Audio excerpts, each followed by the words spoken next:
বুক জিস্টের সাথে শুনুন বিশ্বসেরা বইগুলোর সারমর্ম। আসসালামু আলাইকুম বন্ধুরা, বুক গিস্টের জ্ঞানার্জনের এই যাত্রায় আপনাকে স্বাগত। সবার আগে মন থেকে ধন্যবাদ জানাই আমাদের সাবস্ক্রাইব করে পাশে থাকার জন্য। আমাদের একমাত্র উদ্দেশ্য হলো সেরা বইয়ের নির্যাস আপনাদের কাছে পৌঁছে দেওয়া। সেই যাত্রায় আজ আমাদের সঙ্গী লেখক ভ্যাক্স কিংয়ের লেখা healing is the new high বইটি। জীবন এক নিরন্তর যাত্রা, যেখানে প্রতিটি দিন বহন করে চলেছে এক অদৃশ্য ভার, বেদনা, ভয়, পুরনো ক্ষত যা কখনো শুকায় না, সম্পর্ক যা ভেঙে গেছে, সুযোগ যা হাতছাড়া হয়েছে এবং কিছু কথা যা আজও হৃদয়ে কাঁটার মতো বিঁধে থাকে। বাইরে হয়তো আপনি হাসছেন, কিন্তু ভেতরে আপনি ভেঙে পড়েছেন। কখনো কি ভেবেছেন এই সব কিছু আপনার বর্তমানকে কতটা প্রভাবিত করছে? আমাদের মধ্যে অনেকেই আরোগ্য লাভকে বিলম্বিত করি। আমরা ভাবি সময় সব ঠিক করে দেবে, কিন্তু সত্যিটা হলো সময় নয়, বরং আমাদের ভেতরের আরোগ্যই আমাদের পরিবর্তন করে। আর এই সত্যকেই উন্মোচন করেছেন ভ্যাক্স কিং তার healing is the new high বইয়ে। এই বইটি কেবল ক্ষত সারানোর কথা বলে না, বরং আপনাকে শেখায় কিভাবে আপনি আপনার ব্যথাকে শক্তিতে এবং আপনার সংগ্রামকে আপনার সামর্থ্যে রূপান্তরিত করতে পারেন।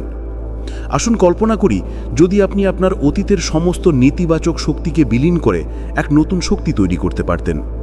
যদি আপনি আপনার ব্যথাকেই আপনার সবচেয়ে বড় শিক্ষক বানাতে পারতেন। যদি আপনি নিজের মধ্যে এমন এক শক্তি জাগিয়ে তুলতে পারতেন যা আপনাকে কেবল শান্তই নয়, বরং এতটাই শক্তিশালী করে তুলত যে পৃথিবীর কোনো পরিস্থিতি আপনাকে টলাতে পারত না। এটাই হলো healing is the new high. এই বইটি আপনাকে ধাপে ধাপে দেখায় কিভাবে আপনি আপনার আত্মাকে ডিটক্স করতে পারেন, কিভাবে ধ্যান, অ্যাফার্মেশন, আত্মসচেতনতা এবং ক্ষমা আপনার সবচেয়ে বড় হাতিয়ার হয়ে উঠতে পারে, কিভাবে বিষাক্ত বিশ্বাস, বিষাক্ত মানুষ এবং বিষাক্ত অভ্যাস ত্যাগ করে আপনার জীবনে স্পষ্টতা ও শান্তি আনতে পারেন।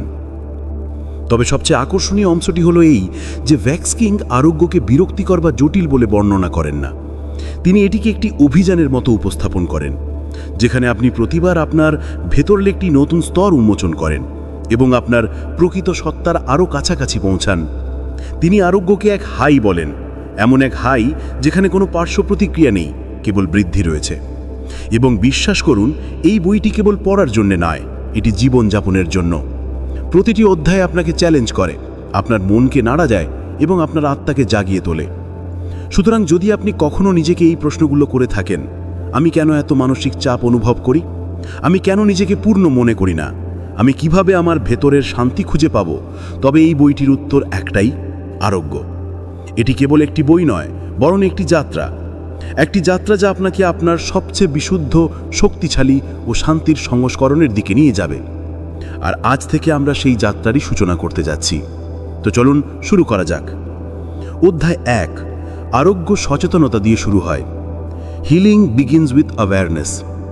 কখনো কখনো আমাদের জীবনে এমন মুহূর্ত আসে যখন আমরা সব কিছু পেয়েও ভেতর থেকে শূন্য অনুভব করি। বাইরের দুনিয়া আমাদের সফল মনে করে, কিন্তু ভেতরে এক যন্ত্রণা, এক অস্থিরতা আমাদের শান্তি দেয় না। এখানেই আরোগ্যের প্রয়োজন শুরু হয়। কিন্তু আরোগ্যের প্রথম পদক্ষেপ হল সচেতনতা, অর্থাৎ সতর্কতা। লেখক ভ্যাক্স কিং বলেন যে যতক্ষণ না আমরা আমাদের সমস্যা, ব্যথা এবং পুরনো ক্ষতগুলোকে চিনতে পারি, ততক্ষণ পর্যন্ত আমরা সেগুলোকে ঠিকও করতে পারি না। অনেক মানুষ তাদের আবেগ দমন করে রাখে। রাগ, ভয়, দুঃখ, লজ্জা, এই সব কিছু ভেতরে ভেতরে জমা হতে থাকে এবং ধীরে ধীরে আমাদের দুর্বল করে দেয়। কিন্তু যদি আমরা সত্যি আমাদের ক্ষতগুলো সারিয়ে তুলতে চাই, তাহলে প্রথমে তাদেরকে দেখতে হবে এবং মেনে নিতে হবে। সচেতনতা মানে নিজের সাথে সৎ থাকা। যদি আমাদের রাগ হয়, তবে মেনে নেওয়া যে হ্যাঁ, আমার রাগ হয়েছে। যদি কোনো পুরনো সম্পর্কের কারণে ব্যথা থাকে, তবে স্বীকার করা যে হ্যাঁ, আমি এখনও সেই ব্যথা অনুভব করছি। এই সচেতনতাই আমাদের আরোগ্যের দিকে নিয়ে যায়, কারণ সত্যটাকে পালানো সহজ, কিন্তু সত্যকে দেখাই আমাদের পরিবর্তনের শক্তি দেয়। এই অধ্যায়ে লেখক একটি সহজ অনুশীলন প্রস্তাব করেন, আত্মপ্রতিফলন। প্রতিদিন কিছু মিনিট শান্তিতে বসে নিজেকে প্রশ্ন করুন, আমি এখন কি অনুভব করছি, কেন অনুভব করছি, আমি কি এই আবেগগুলোকে দমন করছি? এই ধরনের প্রশ্নগুলো আমাদের অবচেতন মনের দরজা খুলে দেয় এবং আমাদের ভেতরের জগতের সাথে যুক্ত করে। সচেতনতা আমাদের এটিও বোঝায় যে আরোগ্য কোনো সরল রেখা নয়, এটি একটি যাত্রা যেখানে উত্থান পতন আসে। কখনো আপনি ভালো অনুভব করবেন, কখনো খারাপ, কিন্তু যদি আপনি সচেতন থাকেন তবে আপনি প্রতিটি পরিস্থিতিতে নিজেকে সামলাতে পারবেন। সচেতনতা আপনাকে আপনার অভ্যাসও দেখায়। যেমন আপনি দেখতে পারেন যে প্রতিবার যখন আপনাকে কেউ সমালোচনা করে তখন আপনি অপ্রত্যাশিতভাবে রেগে যান।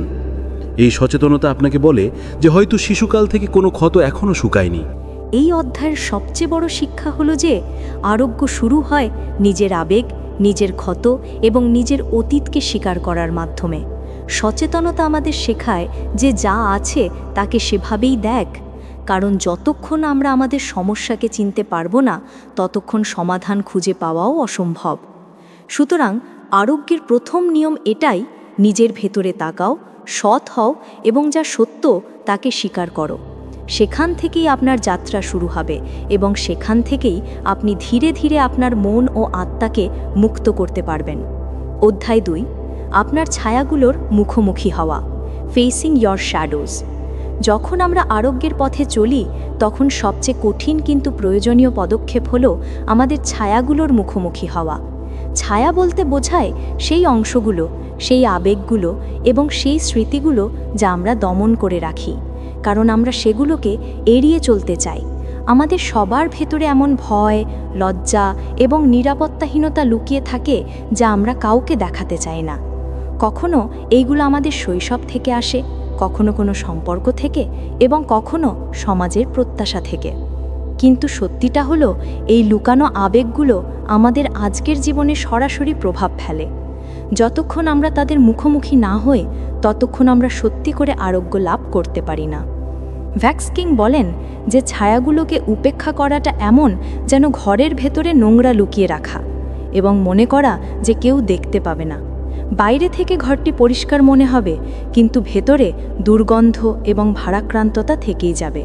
ঠিক তেমনি যদি আমরা আমাদের ভেতরের ভয় এবং ব্যথাকে উপেক্ষা করি তবে বাইরে যতই ইতিবাচক কথা বলি না কেন ভেতরের অস্থিরতা শেষ হবে না। ছায়াগুলোর মুখোমুখি হওয়া মানে নিজের দুর্বলতা এবং আসল আবেগগুলোকে স্বীকার করা। যদি আমাদের মনে হয় যে আমরা যথেষ্ট ভালো নই তবে সেই নিরাপত্তাহীনতাকে চেনা। যদি আমাদের মনে হয় যে আমরা বারবার ব্যর্থ হচ্ছি তবে সেই ভয়কে সামনে আনা। এটা সহজ নয়, কারণ মানুষ স্বভাবতই অস্বস্তিকর অনুভূতি থেকে পালিয়ে যায়, কিন্তু আরোগ্য এখান থেকেই শুরু হয়। লেখক এখানে একটি শক্তিশালী অনুশীলন প্রস্তাব করেন, শ্যাডো জার্নালিং। এর মানে হলো একটি নোটবুক নিয়ে লিখুন কোন বিষয়গুলো আমি অন্যদের কাছ থেকে লুকাই, কোন বিষয়গুলো ভেবে আমার লজ্জা বা ভয় লাগে, আমার সবচেয়ে বড় দুর্বলতাগুলো কি। যখন আমরা এগুলো লিখি তখন সেই আবেগগুলো আমাদের অবচেতন মন থেকে বেরিয়ে আসে এবং বাইরে আসার পর তাদের প্রভাব আমাদের উপর কমতে থাকে। ছায়াগুলোর মুখোমুখি হওয়ার আরেকটি উপায় হলো ট্রিগারগুলোকে পর্যবেক্ষণ করা। যখন কেউ আপনার কথা কেটে দেয় এবং আপনার অপ্রত্যাশিত রাগ হয় তখন ভাবুন এমনটা কেন হলো। হতে পারে এই রাগ কেবল সেই মুহূর্তের নয়, বরং শৈশবে বারবার না শোনার কারণে। সচেতনতা এবং পর্যবেক্ষণের মাধ্যমে আপনি বুঝতে শুরু করেন যে আপনার বর্তমান প্রতিক্রিয়া আসলে আপনার অতীতের ব্যথার সাথে জড়িত। এই অধ্যায়ের সবচেয়ে গুরুত্বপূর্ণ বার্তা হলো অন্ধকার থেকে পালানো বন্ধ করুন, তাকে গ্রহণ করুন। কারণ যখন আপনি আপনার ছায়াগুলোকে চিনতে পারেন এবং তাদের মুখোমুখি হন তখনই সেগুলো আপনার সবচেয়ে বড় শক্তিতে পরিণত হয়। আপনার ভয় আপনাকে হারাতে পারে না, আপনার নিরাপত্তাহীনতা আপনাকে আর আটকে রাখে না এবং আপনার অতীত আপনার ভবিষ্যৎকে আর সংজ্ঞায়িত করে না। আরোগ্যের এই দ্বিতীয় ধাপটি কঠিন, কিন্তু এটাই আপনাকে ভিতর থেকে মুক্ত করে। মনে রাখবেন, যদি আপনি আপনার ছায়াগুলোর মুখোমুখি না হন তবে তারা সব সময় আপনাকে নিয়ন্ত্রণ করতে থাকবে, কিন্তু যেই মুহূর্তে আপনি তাদের মুখোমুখি হন তারা আপনার শক্তিতে রূপান্তরিত হয়। অধ্যায় 3, অতীতকে মুক্তি দেওয়া, রিলিজিং দ্য পাস্ট। আরোগ্যের অন্যতম বড় বাধা হলো আমাদের অতীত। প্রায়শই মানুষ তাদের জীবনে এগিয়ে যেতে চায়, কিন্তু তাদের অতীত তাদের বারবার আটকে রাখে। কোনো পুরনো সম্পর্কের আঘাত, কোনো ভুলের বোঝা অথবা কারো বলা কথা, এই সব কিছু আমাদের আত্মার উপর দাগ ফেলে দেয়। আর যদি আমরা এগুলোকে ছেড়ে দিতে না শিখি তবে এগুলো প্রতিদিন আমাদের গতি কমিয়ে দেয়। ভ্যাক্সকিং বলেন যে অতীতকে ধরে রাখাতে এমন যেন পিঠে একটি ভারী পাথর নিয়ে চলা। আপনি চাইলে এগিয়ে যেতে পারেন, কিন্তু প্রতিটি পদক্ষেপে সেই বোঝা আপনাকে থামিয়ে দেবে এবং ধীরে ধীরে আপনি ক্লান্ত হয়ে পড়বেন, হাল ছেড়ে দেবেন। এই কারণেই আরোগ্যের জন্য সবচেয়ে জরুরি হলো অতীতকে ছেড়ে দেওয়া। অতীতকে মুক্তি দেওয়ার মানে এই নয় যে আপনি আপনার স্মৃতি মুছে ফেলবেন। এর মানে হলো সেই স্মৃতিগুলোর সাথে জড়িত যন্ত্রণা এবং বোঝা ছেড়ে দেওয়া। যা ঘটেছে তা ঘটেছে, আপনি তা পরিবর্তন করতে পারবেন না, কিন্তু আপনি এটি বেছে নিতে পারেন যে তার প্রভাব এখন আপনার জীবনে কতটা হবে। এই অধ্যায়ে লেখক ক্ষমার শক্তির ওপর জোর দেন। ক্ষমা করা সম্ভবত সবচেয়ে কঠিন কাজগুলোর মধ্যে একটি। আমরা ভাবি, সে আমার সাথে এত খারাপ করেছে, আমি কেন ক্ষমা করব? কিন্তু ক্ষমা অন্যের জন্য নয়, বরং নিজের জন্য। যখন আপনি ক্ষমা করেন, তখন আপনি আপনার ভেতরের বিষ বের করে দেন। সেই বিদ্বেষ, সেই রাগ যা আপনার ভেতরে জ্বলছিল, ধীরে ধীরে শেষ হয়ে যায় এবং আপনি হালকা অনুভব করেন। লেখক একটি ছোট্ট অনুশীলন বলেন। একটি কাগজে সেই সমস্ত ব্যক্তি বা ঘটনার নাম লিখুন যারা আপনাকে আঘাত করেছে। তারপর একে একে লিখুন, আমি তোমাকে ক্ষমা করি, আমি তোমাকে আমার হৃদয় ও মন থেকে মুক্ত করি। এই প্রক্রিয়ায় আপনার চোখে জল আসতে পারে, রাগও আসতে পারে, কিন্তু ধীরে ধীরে আপনি দেখবেন যে আপনার ভেতরের ভার হালকা হয়ে যাচ্ছে। কিন্তু অতীতকে ছেড়ে দেওয়া কেবল অন্যদের জন্য নয়, বরং নিজের জন্যও জরুরি। প্রায়শই আমরা নিজেকে ক্ষমা করতে পারি না, নিজের ভুল, নিজের ব্যর্থতাগুলোকে ধরে রাখি। আমরা ভাবতে থাকি, ইস, যদি আমি সেই কাজকে অন্যভাবে করতাম, ইস, যদি আমি সেই কথাটি না বলতাম। কিন্তু সত্যিটা হলো, আপনি সেই সময় যতটা জানতেন ততটাই ভালো করতে পারতেন। এখন নিজেকে বারবার দোষারোপ করে কিছু পরিবর্তন হবে না। ভেক্সকিং বলেন যে আত্মক্ষমা অর্থাৎ সেলফ ফরগিভনেসই আসল আরোগ্যের শুরু।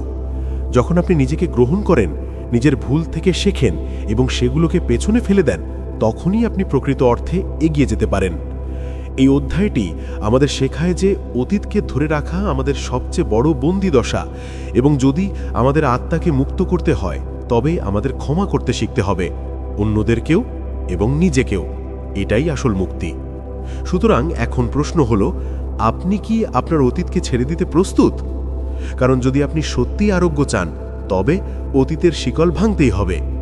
অধ্যায় 4, আবেগ নিয়ন্ত্রণ, ইমোশন মাস্টারি। আমাদের আবেগ অর্থাৎ ইমোশনস আমাদের জীবনের গতিপথ নির্ধারণ করে। কখনো রাগ আমাদের এমন কিছু করিয়ে দেয় যার জন্য আমরা বছরের পর বছর অনুতপ্ত থাকি। কখনো দুঃখ আমাদের ভেতর থেকে ভেঙে দেয় এবং আমরা হাল ছেড়ে দিই। আর কখনো ভয় আমাদের সেই পদক্ষেপ নিতে বাধা দেয় যা আমাদের সাফল্যের চাবিকাঠি হতে পারত। ভেক্সকিং বলেন যে আরোগ্যের সবচেয়ে বড় চাবিকাঠি হলো আমাদের আবেগগুলোকে বোঝা এবং সেগুলোর উপর নিয়ন্ত্রণ অর্জন করা। অনেক মানুষ ভাবে যে আবেগ নিয়ন্ত্রণ করার মানে হলো সেগুলোকে দমন করা, কিন্তু আসলে দমন করা এবং নিয়ন্ত্রণ করা দুটি ভিন্ন জিনিস।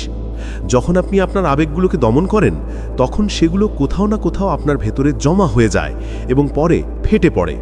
কিন্তু নিয়ন্ত্রণের মানে হলো আপনার আবেগগুলোকে চেনা, সেগুলোকে গ্রহণ করা এবং তারপর সঠিক দিকে ব্যবহার করা। লেখক একটি খুব আকর্ষণীয় কথা বলেন, আপনি আপনার আবেগের মালিক নন, বরং আবেগ আপনার মালিক হয়ে যায়। উদাহরণস্বরূপ, যখন রাগ আসে তখন আমরা বলি আমার রাগ হচ্ছে, কিন্তু যদি মনোযোগ দিয়ে ভাবা যায় তাহলে আসলে রাগ আমাদের ধরে ফেলে এবং আমরা তার গোলাম হয়ে যাই। আবেগ নিয়ন্ত্রণের প্রথম পদক্ষেপ হলো এই প্যাটার্ন ভাঙা। এর জন্য ভেক্সকিং একটি কৌশল বলেন, পজ টেকনিক।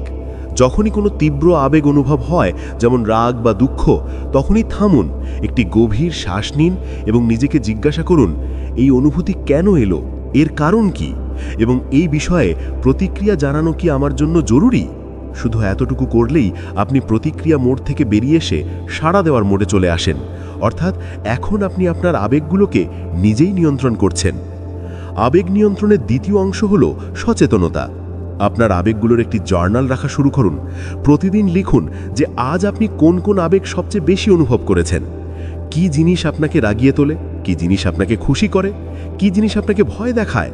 যখন আপনি আপনার আবেগের প্যাটার্ন বুঝতে শুরু করেন, তখনই আপনি সেগুলোকে পরিবর্তন করতে পারেন। ভেক্সকিং বলেন যে প্রতিটি আবেগের নিজস্ব একটা উদ্দেশ্য থাকে। রাগ আমাদের বলে যে কোনো সীমা লঙ্ঘিত হয়েছে, দুঃখ আমাদের দেখায় যে আমাদের আরোগ্যের প্রয়োজন, ভয় আমাদের সতর্ক করে এবং আনন্দ আমাদের অনুপ্রাণিত করে। অর্থাৎ আবেগ শত্রু নয়, বরং আমাদের পথপ্রদর্শক। আবেগ নিয়ন্ত্রণের আসল মানে হলো সেগুলোকে শত্রু না মেনে বন্ধু বানানো। যখন আপনি আপনার আবেগগুলোকে নিয়ন্ত্রণ করতে শিখতে পারেন, তখন আপনার জীবন বদলে যায়।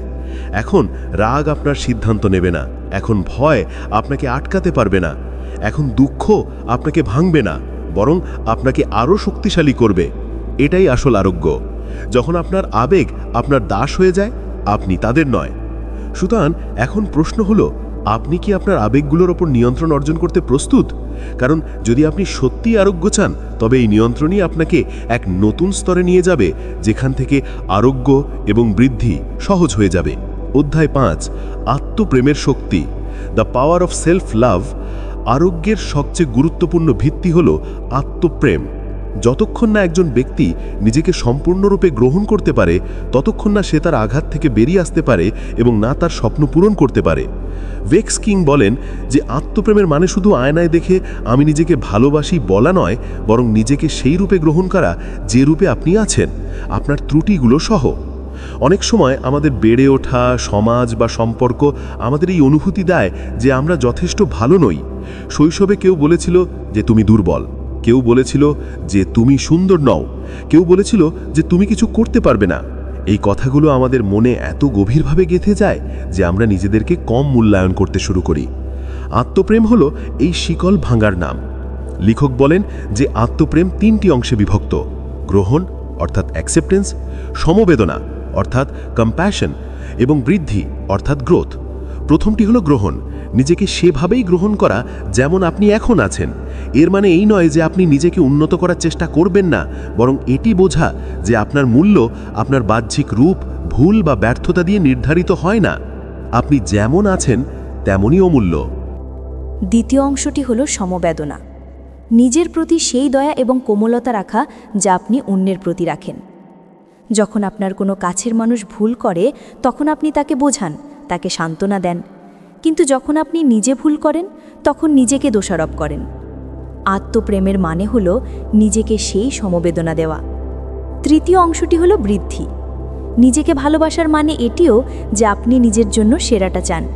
এর মানে হলো নিজেকে উন্নত করার জন্য কঠোর পরিশ্রম করা, শেখা এবং এগিয়ে যাওয়া। যখন আপনি নিজেকে ভালোবাসেন, তখন আপনি বিষাক্ত সম্পর্ক ত্যাগ করতে দ্বিধা করেন না। আপনার স্বাস্থ্য এবং স্বপ্নকে অগ্রাধিকার দেন এবং আপনার সীমানা স্পষ্ট রাখেন। ভিক্স কিং বলেন যে আত্মপ্রেম কেবল আপনার মানসিক স্বাস্থ্যকে পরিবর্তন করে না, বরং আপনার শক্তিকেও পরিবর্তন করে। যখন আপনি নিজেকে ভালোবাসেন, তখন আপনি এক ভিন্ন ধরনের ইতিবাচক ফ্রিকোয়েন্সিতে বাঁচেন এবং এই ফ্রিকোয়েন্সি আপনাকে উন্নত সম্পর্ক, উন্নত সুযোগ এবং উন্নত অভিজ্ঞতা আকর্ষণ করে। এই অধ্যায়ে লেখক একটি শক্তিশালী অ্যাফার্মেশন অনুশীলন প্রস্তাব করেন। প্রতিদিন সকালে আয়নায় দেখুন এবং জ্বলে বলুন, I am enough, I love myself fully and unconditionally. প্রথমে এটি অদ্ভুত লাগতে পারে, কিন্তু ধীরে ধীরে এই শব্দগুলো আপনার অবচেতন মনে বসে যাবে এবং আপনার আত্মবিশ্বাস বাড়িয়ে দেবে। আত্মপ্রেম আরোগ্যের ভিত্তি। এটি ছাড়া আপনি অতীত থেকে বেরিয়ে আসতে পারবেন না, আপনার আবেগগুলোকে সামলাতে পারবেন না এবং আপনার জীবনকে রূপান্তরিত করতে পারবেন না। এই অধ্যায়টি আমাদের মনে করিয়ে দেয় যে যতক্ষণ না আমরা নিজেকে ভালোবাসতে শিখি, ততক্ষণ আমরা অন্যদেরকেও সত্যিকারের ভালোবাসা দিতে পারি না। সুতরাং এখন প্রশ্ন হলো, আপনি কি নিজেকে সেই তীব্রতা দিয়ে ভালোবাসতে প্রস্তুত যে তীব্রতা দিয়ে আপনি অন্যদের কাছ থেকে আশা করেন? কারণ আসল আরোগ্য এখান থেকেই শুরু হয়। অধ্যায় 6, শক্তি এবং স্পন্দন।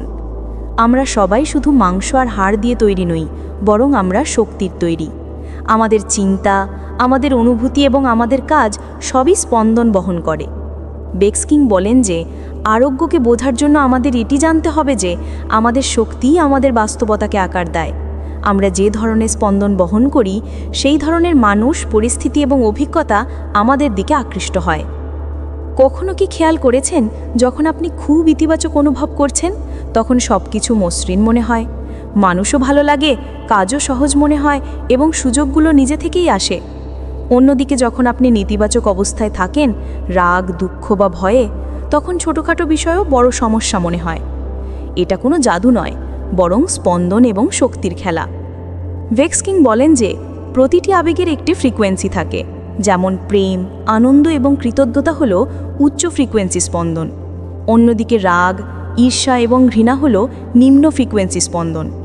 যখন আপনি উচ্চ স্পন্দনে বাঁচেন, তখন আপনার শরীর এবং মন উভয়ই আরোগ্য লাভ করে।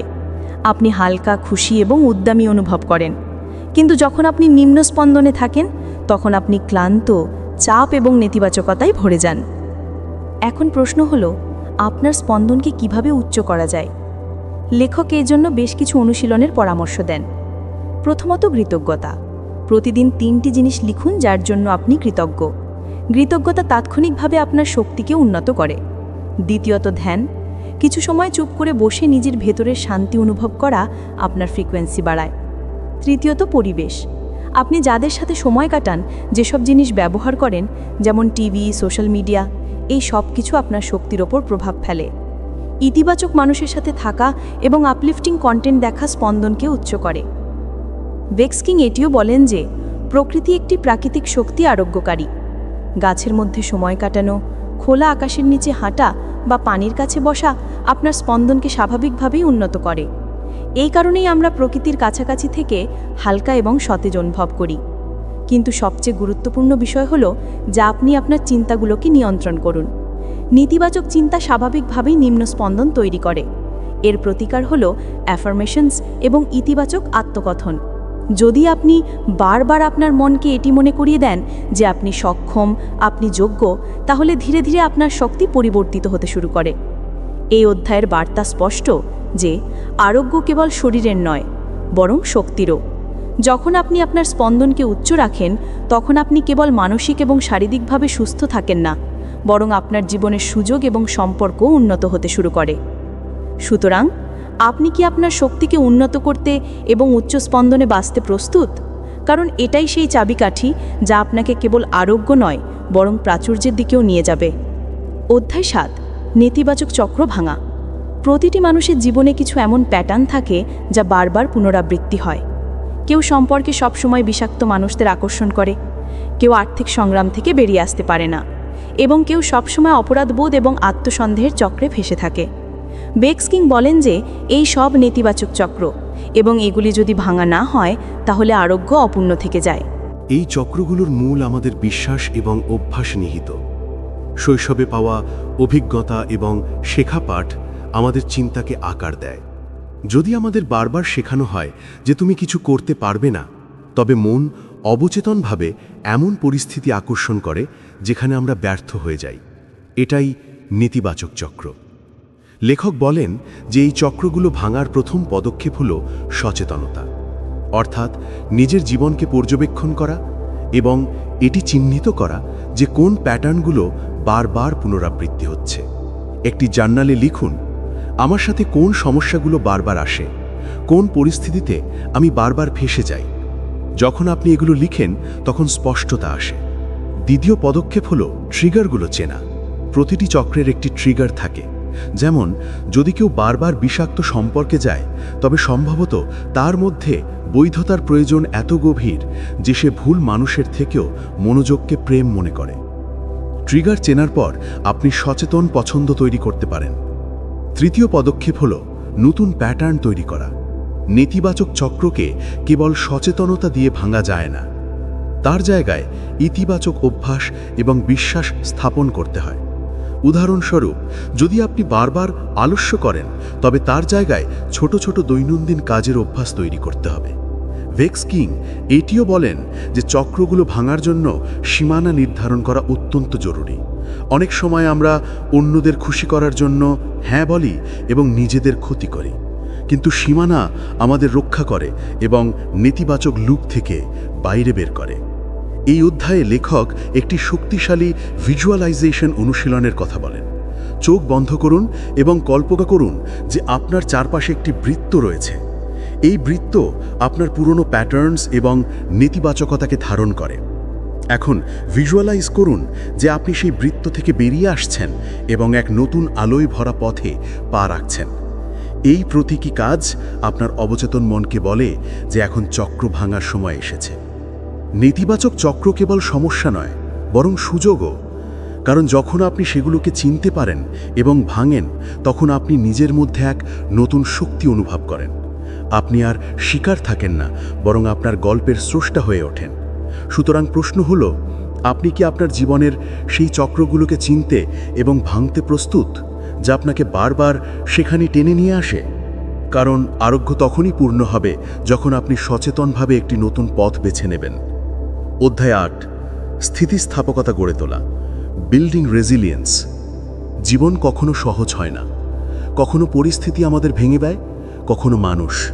কিন্তু আরোগ্য এবং বৃদ্ধির আসল পরিচয় এটি নয় যে আমাদের জীবনে অসুবিধে আসে না, বরং এটি যে আমরা সেই অসুবিধাগুলো থেকে কতটা দ্রুত এবং কতটা দৃঢ়তার সাথে বেরিয়ে আসি। একেই স্থিতিস্থাপকতা বলে। ভেক্স কিং বলেন যে স্থিতিস্থাপকতা কোনো জন্মগত গুণ নয়, বরং একটি দক্ষতা যা শেখা এবং শক্তিশালী করা যায়। স্থিতিস্থাপকতার প্রথম পদক্ষেপ হল মানসিকতা। যখনই কোনো চ্যালেঞ্জ আসে, আমাদের মন দ্রুত দুটি পথে যায়। হয় আমরা তাকে বিপদ মনে করে ভয় পেয়ে যাই, অথবা তাকে বৃদ্ধির সুযোগ মনে করে শিখি। ভেক্স কিং বলেন যে স্থিতিস্থাপক মানুষ অসুবিধেগুলোকে সড়ক অবরোধ নয়, বরং সোপান মনে করে। অর্থাৎ যা আপাত দৃষ্টিতে বাধা মনে হয়, সেটাই ঘুরে দাঁড়ানোর কারণ হতে পারে। স্থিতিস্থাপকতার দ্বিতীয় অংশ হল অভিযোজন ক্ষমতা বা অ্যাডাপ্টেবিলিটি। যাদের মধ্যে নমনীয়তা থাকে, তারা পরিবর্তিত পরিস্থিতিকে মানিয়ে নিতে সক্ষম হয়। ভাবুন, যদি একটি গাছ কঠোর এবং অনমনীয় হয়, তবে তীব্র ঝড় তাকে উপড়ে ফেলবে। কিন্তু যে গাছ নমনীয়, সে বাতাসের সাথে ঝুঁকে যায় এবং তারপর আবার সোজা হয়ে দাঁড়ায়। মানুষও এমন, যত বেশি অনমনীয় থাকবেন তত বেশি ভাঙবেন, কিন্তু যত বেশি অভিযোজনশীল হবেন তত তাড়াতাড়ি উঠে দাঁড়াবেন। ভেক্স কিং এটিও বলেন যে স্থিতিস্থাপকতার সাথে আমাদের আত্মযত্নের সরাসরি সম্পর্ক আছে। যখন আমাদের শরীর ক্লান্ত থাকে, ঘুম অসম্পূর্ণ থাকে বা মন ক্রমাগত চাপে থাকে, তখন ছোটোখাটো সমস্যাও আমাদের ভেঙে দিতে পারে। কিন্তু যখন আমরা আমাদের স্বাস্থ্য, বিশ্রাম এবং আবেগের যত্ন নিই, তখন বড় থেকে বড় চ্যালেঞ্জও সামলানো সহজ মনে হয়। আত্মযত্ন অর্থাৎ স্থিতিস্থাপকতার জ্বালানি। এছাড়াও সহায়তা ব্যবস্থা স্থিতিস্থাপকতার একটি গুরুত্বপূর্ণ অংশ। যখন আমাদের কাছে এমন মানুষ থাকে যারা আমাদের বোঝে, আমাদের অনুপ্রাণিত করে, তখন আমরা একা সংগ্রাম করি না। কিন্তু যদি সমর্থন নাও থাকে, তবে জার্নালিং, মেডিটেশন এবং কৃতজ্ঞতার মতো সরঞ্জামগুলো আমাদের ভেতরে শক্তি দেয়। লেখক একটি শক্তিশালী অনুশীলন প্রস্তাব করেন। যখনই আপনি কোনো বাধা বা ব্যর্থতার মধ্য দিয়ে যান, নিজেকে 3টি প্রশ্ন জিজ্ঞাসা করুন। আমি এই পরিস্থিতি থেকে কি শিখলাম? এটি আমাকে কিভাবে শক্তিশালী করতে পারে? পরের বার আমি কি আলাদা করব? এই প্রশ্নগুলো আপনাকে শিকারের মানসিকতা থেকে বৃদ্ধির মানসিকতার দিকে নিয়ে যায়। ভেক্স কিং বলেন যে স্থিতিস্থাপকতার মানে এই নয় যে আপনি কখনো ভাঙবেন না। এর মানে হলো আপনি ভেঙেও নিজেকে জোড়া লাগাতে পারবেন এবং প্রতিবার আগের চেয়ে বেশি শক্তিশালী হয়ে উঠে দাঁড়াবেন। সুতরাং এখন প্রশ্ন হলো, আপনি কি জীবনের চ্যালেঞ্জগুলোকে আপনার শক্তিতে পরিণত করতে প্রস্তুত? কারণ আরোগ্য তখনই পূর্ণ হয় যখন আপনি শুধু টিকে থাকা নয়, বরং সমৃদ্ধি লাভ করতে শিখেন। অধ্যায় 9, আরোগ্যে আধ্যাত্মিকতার ভূমিকা, the role of spirituality in healing. আরোগ্য কেবল মন এবং শরীরের কাজ নয়, বরং আত্মারও। ভেক্স কিং বলেন যে আধ্যাত্মিকতা আরোগ্যকে গভীরতা দেয়, কারণ এটি আমাদের আসল পরিচয় এবং উদ্দেশ্যর সাথে যুক্ত করে। যখন আমরা নিজেকে কেবল একটি শারীরিক সত্তা মনে করি, তখন আমরা সীমাবদ্ধ হয়ে যাই। কিন্তু যখন আমরা বুঝি যে আমরা একটি আত্মা যা মানব অভিজ্ঞতা অর্জন করছে, তখন আরোগ্যের দৃষ্টিভঙ্গি সম্পূর্ণ বদলে যায়। আধ্যাত্মিকতার প্রথম দিক হলো সংযোগ, কানেকশন। মানুষ একা নয়, বরং একটি বৃহত্তর মহাজাগতিক শক্তির অংশ। ধ্যান, প্রার্থনা এবং নীরবতা আমাদের সেই মহাজাগতিক উৎসের সাথে যুক্ত করে। যখন আমরা নিজেদেরকে এই উৎসের সাথে যুক্ত অনুভব করি, তখন আমাদের মনে হয় যে আমরা একা নই। এই অনুভূতি আমাদের ভেতরে শান্তি দেয় এবং আরোগ্যের প্রক্রিয়াকে ত্বরান্বিত করে। দ্বিতীয় দিক হলো উদ্দেশ্য, পারপাস। অনেক সময় আমাদের ক্ষতগুলো গভীর হয়ে যায় কারণ আমাদের মনে হয় যে আমাদের কষ্টের কোনো অর্থ নেই। কিন্তু আধ্যাত্মিকতা আমাদের এই উপলব্ধি দেয় যে প্রতিটি চ্যালেঞ্জ, প্রতিটি সংগ্রাম আমাদের কোনো বড় উদ্দেশ্যের জন্য প্রস্তুত করছে। ব্যথাকে অর্থহীন না মনে করে বৃদ্ধির অংশ মনে করা আমাদের স্থিতিস্থাপকতা এবং স্পষ্টতা দেয়। তৃতীয় দিক হলো সমর্পণ। আমরা সব কিছু নিয়ন্ত্রণ করতে চাই, মানুষকে, পরিস্থিতিকে, ফলাফলকে। এবং যখন জিনিসগুলো আমাদের ইচ্ছা অনুযায়ী হয় না, তখন আমরা ভেঙে পড়ি। কিন্তু আধ্যাত্মিকতা শেখায় সমর্পণ, অর্থাৎ বিশ্বাস করা যে মহাবিশ্ব আপনার জন্য সঠিক পথ তৈরি করছে। এর মানে হাল ছেড়ে দেওয়া নয়, বরং এটি বোঝা যে বৃহত্তর চিত্রটি সবসময় আপনার পক্ষে। ভেক্স কিং আধ্যাত্মিকতাকে কোনো নির্দিষ্ট ধর্মের সাথে বেঁধে দেখেন না। তার জন্য এটি একটি ব্যক্তিগত যাত্রা, নিজের ভেতরে উকি দেওয়ার, নিজের শক্তি অনুভব করার এবং উচ্চতর চেতনার সাথে যুক্ত হওয়ার। এই যাত্রা আপনাকে বিচার থেকে দূরে রাখে, সমবেদনা শেখায় এবং নিঃস্বার্থ ভালোবাসার অভিজ্ঞতা দেয়। এই অধ্যায়ে লেখক একটি সুন্দর অনুশীলনের কথা বলেন, সোল জার্নালিং। প্রতিদিন কিছু সময় বের করে এটি লিখুন, আজ আমার আত্মা আমাকে কী বার্তা দিতে চায়। এই সাধারণ লেখার অনুশীলন আপনার অবচেতন মন এবং ভিতরের সত্তাকে জাগ্রত করে। ধীরে ধীরে আপনি নিজের ভেতর থেকে নির্দেশনা পেতে শুরু করবেন। আধ্যাত্মিকতা আরোগ্যকে এক নতুন উচ্চতা দেয়। এটি আপনাকে কেবল ব্যথা থেকে বের করে আনে না, বরং আপনার জীবনকে এক গভীর অর্থ এবং উদ্দেশ্য দিয়ে ভরিয়ে তোলে। আপনি এখন শুধু টিকে থাকার জন্য বাঁচেন না, বরং সচেতনভাবে, শান্তিপূর্ণভাবে এবং ভালোবাসার সাথে বাঁচেন। সুতরাং প্রশ্ন হলো, আপনি কি আরোগ্যকে কেবল একটি প্রক্রিয়া নয়, বরং একটি আধ্যাত্মিক যাত্রা মনে করতে প্রস্তুত? কারণ যখন আপনি আত্মিক স্তরে আরোগ্য লাভ করেন, তখন আপনার পুরো জীবন রূপান্তরিত হয়ে যায়। অধ্যায় 10, আপনার সর্বোচ্চ সত্তাকে বাঁচা, লিভিং ইয়োর হাইস্ট সেলফ। আরোগ্যের উদ্দেশ্য কেবল অতীতের ক্ষত পূরণ করা নয়, বরং এমন একটি জীবন যাপন করা যা আপনার সর্বোচ্চ সত্তার অনুসারে। ভেক্স কিং বলেন যে যখন আপনি ভেতরের আরোগ্যের প্রক্রিয়া দিয়ে যান, তখন আপনি ভেতরে লুকিয়ে থাকা শক্তিকে উন্মোচন করেন। এখন প্রশ্ন হলো, সেই শক্তিকে কিভাবে ব্যবহার করা যায়? প্রথমে এটি বোঝা জরুরি যে আপনার সর্বোচ্চ সত্তা কেমন দেখতে।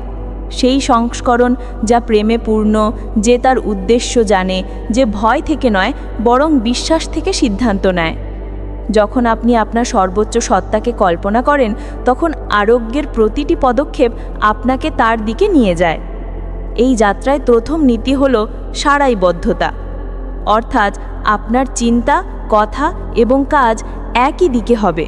অনেক সময় আমরা ভাবি কিছু, বলি কিছু এবং করি কিছু। এই বিচ্ছিন্নতাই মানসিক চাপ এবং বিশৃঙ্খলা তৈরি করে।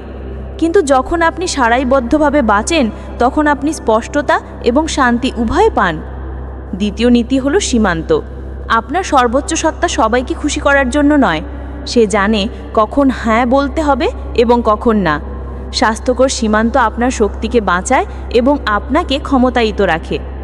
তৃতীয় নীতি হলো অবদান। আরোগ্যের আসল প্রভাব তখন দেখা যায় যখন আপনি কেবল নিজের জন্য নয়, বরং অন্যদের জন্য মূল্য তৈরি করেন। আপনার অভিজ্ঞতা এবং শিক্ষা শেয়ার করে আপনি অন্যদের আরোগ্যে সাহায্য করতে পারেন। এই নিঃস্বার্থতাই আপনাকে আরও গভীরভাবে আরোগ্য দান করে। চতুর্থ নীতি হলো আনন্দ। আপনার সর্বোচ্চ সত্তা সংগ্রামে ফেঁসে না থেকে বরং আনন্দের সাথে বেঁচে থাকে। তাই ছোট ছোট বিষয়ে আনন্দ খুঁজে পেতে শিখুন। প্রকৃতি, শিল্প, সম্পর্ক, শখ, এই সব কিছু আপনার আত্মাকে পুষ্ট করে। ভেক্স কিং এটিও বলেন যে আপনার সর্বোচ্চ সত্তা পর্যন্ত পৌঁছানোর জন্য দৈনন্দিন আচার অনুষ্ঠান, ডেইলি রিচুয়ালস অত্যন্ত জরুরি। ধ্যান, অ্যাফার্মেশন, কৃতজ্ঞতা জার্নালিং, সচেতন শ্বাস প্রশ্বাস এবং নীরবতা আপনার মন ও আত্মাকে ভারসাম্যে রাখে। এই অধ্যায়ে সবচেয়ে বড় বার্তা হলো যে আরোগ্য কখনো একটি চূড়ান্ত গন্তব্য নয়, এটি একটি চলমান যাত্রা। প্রতিবার যখন আপনি কোনো চ্যালেঞ্জের মুখোমুখি হন, আরোগ্যের একটি নতুন স্তর উন্মোচিত হয় এবং প্রতিটি স্তর আপনাকে আপনার সর্বোচ্চ সত্তার আরও কাছাকাছি নিয়ে যায়। যদি আপনি চান যে আপনার জীবন সত্যি বদলে যাক, তবে আরোগ্যকে বিলম্বিত করবেন না। আজই প্রথম পদক্ষেপ নিন। তা সে ধ্যান করা হোক, একটি জার্নাল শুরু করা হোক, বিষাক্ত অভ্যাস ত্যাগ করা হোক বা কোনো থেরাপিস্টের সাথে কথা বলা হোক। মনে রাখবেন, আপনি আপনার ভেতরের ক্ষতগুলো যত দ্রুত সারিয়ে তুলবেন, তত দ্রুত আপনি আপনার সর্বোচ্চ সত্তাকে বাঁচতে পারবেন। Healing is not just the new high, healing is the gateway to your best life. তো এই ছিল আজকের বইয়ের সামারি। কেমন লাগলো তা কমেন্ট করে জানাতে ভুলবেন না। ভালো লাগলে লাইক ও বন্ধুদের সাথে শেয়ার করুন। দেখা হবে পরের ভিডিওতে।